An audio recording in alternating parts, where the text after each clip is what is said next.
Kicking off Partners Weekend, we're happy to have our new partner Stio with us. And now it's about 10 a.m. in the morning and we're gonna take off on these canoes down the Judith River.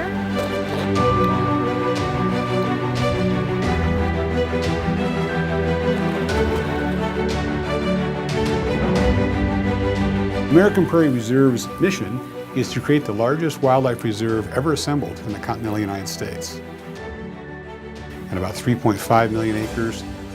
We're excited about creating this for biodiversity, for nature, and for visitors' enjoyment.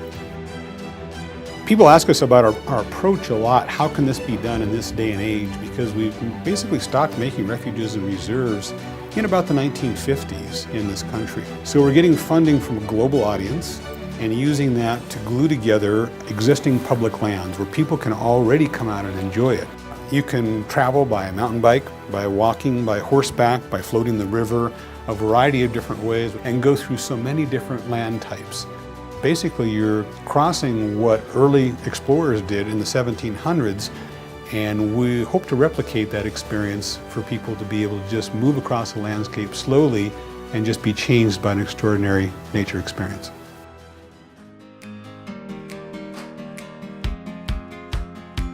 We're excited to be able to put a lot of things in for visitor infrastructure. Probably something most exciting to me is a hut system, hut-to-hut system that'll be almost 200 miles wide.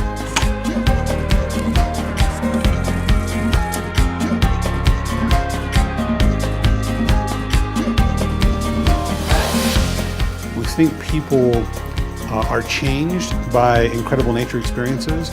The key thing is for them to get out here, spend some time, allow yourself to be changed by the experience, and move across the landscape in whatever way you want.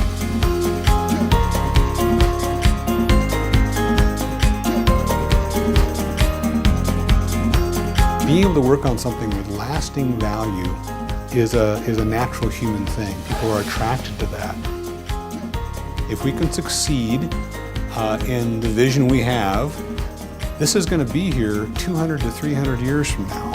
What other kinds of things can you work on that you could feel confident about that?